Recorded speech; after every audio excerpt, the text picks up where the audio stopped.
Ini tidak dilakukan randomisasi ya. Jadi perbedaannya dengan yang true experimental. Jadi quasi experimental design ini tingkatannya di bawah true experimental design. Jadi kalau saya tingkatkan ya, kalau ditingkatkan dari yang paling rendah itu pre-experimental design, kemudian nomor 2-nya adalah quasi experimental design, yang terbaik adalah true experimental design. Ada satu lagi yang paling baik yaitu Solomon experimental design. Mungkin nanti akan dibahas lebih lanjut di mata kuliah epidemiologi. Metodologi penelitian ya. Ya. Kenapa non-randomized? Mungkin kita bertanya-tanya ya, kenapa non-randomized? Kenapa tidak randomized saja sekalian seperti RCT?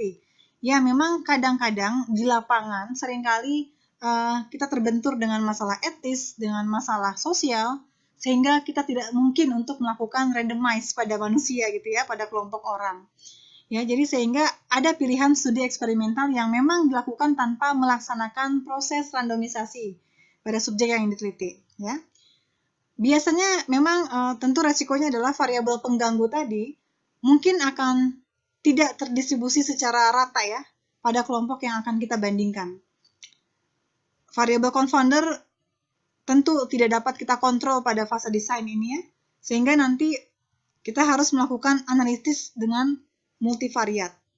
Ini yang paling baik ya. Jadi gini teman-teman, kalau kita desain penelitian kita bagus seperti true experimental tadi ya, melakukan randomisasi, maka nanti analisis statistiknya cukup sampai bivariat saja, karena sudah mampu mengontrol variabel luar atau variabel pengganggu. Tapi kalau penelitian kita tidak mampu mengontrol variabel pengganggu seperti quasi experimental design, pre-experimental design, cohort, case control, apalagi cross-sectional, maka yang lebih baik nanti fase analisisnya kita harus melakukan multivariat. Kenapa? Karena mau nggak mau kita harus mengontrol variabel confounder tadi, variabel pengganggu tadi, yang tidak kita teliti supaya lebih baik nanti hasil melihat hubungan antara exposure dengan outcome. Mungkin belum terbayang ya, nanti S2 teman-teman akan belajar analisis multivariat. Tapi tujuannya tadi ya, teman-teman sudah tergambar sedikit bahwa bagaimana variabel confounder atau variabel pengganggu dapat mengganggu hubungan yang sedang kita teliti. Oke. Ya, jadi kalau untuk experimental design karena dia tidak melakukan randomisasi, maka mau tidak mau analisisnya harus sampai multivariat. Kalau yang true experimental design tadi, karena dia melakukan randomisasi, dia boleh melakukan hanya sampai bivariat saja. Ya, memang kerugiannya adalah variabel confounder yang diketahui dan dapat terukur saja yang mungkin dapat dikontrol. Sedangkan variabel confounder yang belum diketahui dan tidak dapat terukur, ini akan sulit dikontrol karena kita tidak melakukan pengacakan atau randomisasi. Kenapa sih biasanya kapan sih kita melakukan quasi experimental design? Kalau sampel kita itu bukan di ranah klinis dan medis, bukan di laboratorium, tapi di masyarakat. Nah, ingin melihat perubahan misalnya pengetahuan atau perubahan perilaku gitu ya di masyarakat setelah dilakukan program edukasi atau program apalah itu ya.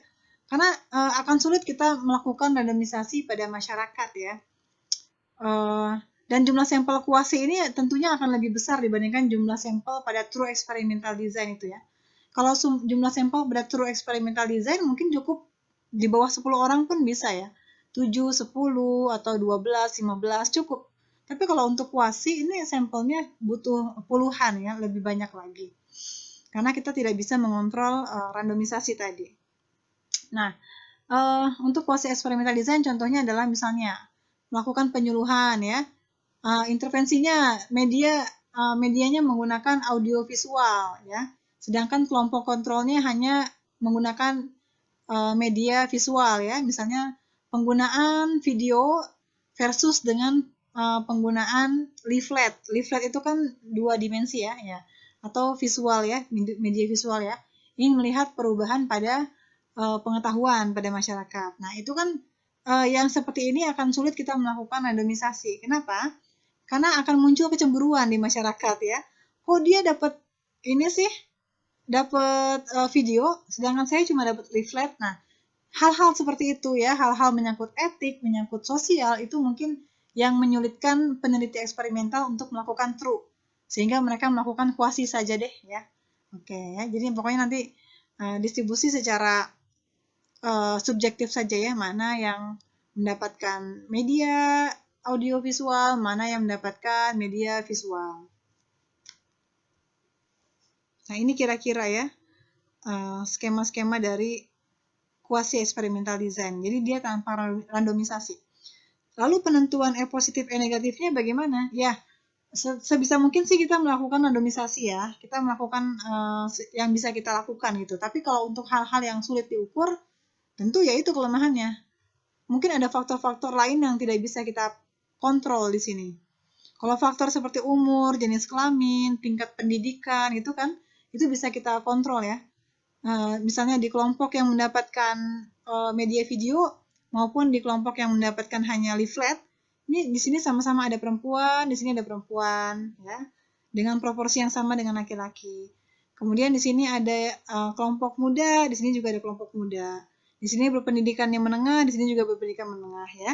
Intinya faktor-faktor yang mempengaruhi perubahan pengetahuan ini terdistribusi secara merata antara variabel yang mendapatkan media audiovisual dan variabel yang mendapatkan media visual saja.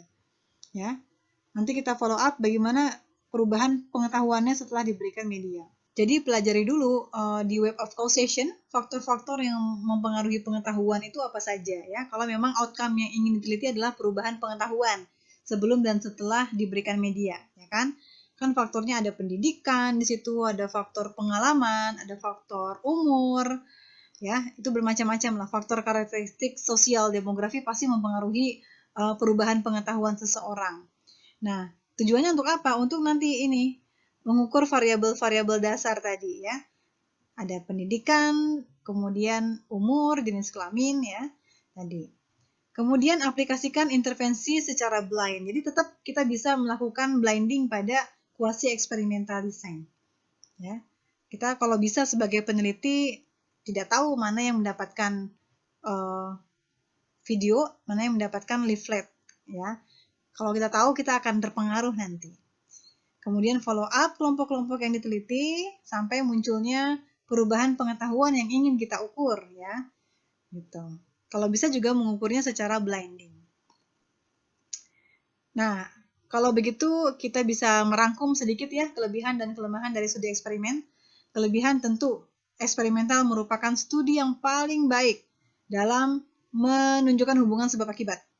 Dan dapat merupakan satu-satunya desain yang sesuai dipakai untuk mempelajari obat baru, kemudian vaksin misalnya ya, vaksin untuk penyembuhan suatu penyakit misalnya itu harus melakukan RCT tadi ya, true experimental atau randomized clinical trial.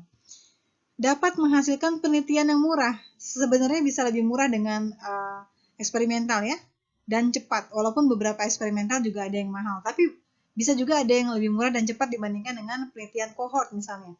Contohnya, studi tentang efek dari diet rendah lemak terhadap kadar kolesterol darah. Nah, ini kalau kita melakukan dengan kohort mungkin agak lebih lama, ya butuh sampelnya lebih banyak, sehingga pasti lebih mahal.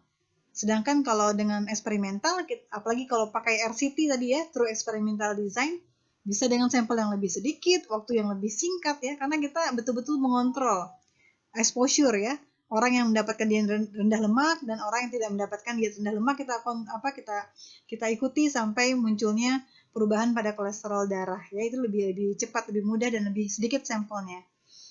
Oke.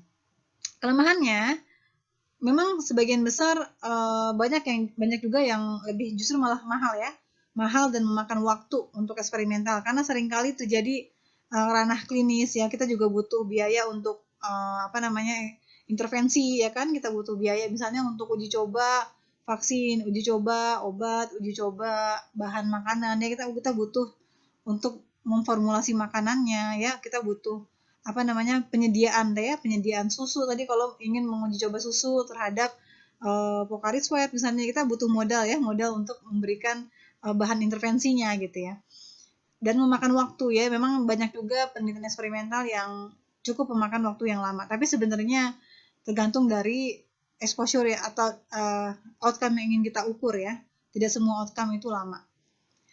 Kemudian kelemahan kedua, tidak semua pertanyaan penelitian dapat dijawab dengan eksperimental karena seringkali terbentur dengan etika ya. Kemarin ada mahasiswa saya ingin meneliti ya tentang pengaruh pemberian glukosa terhadap kecepatan lari atlet.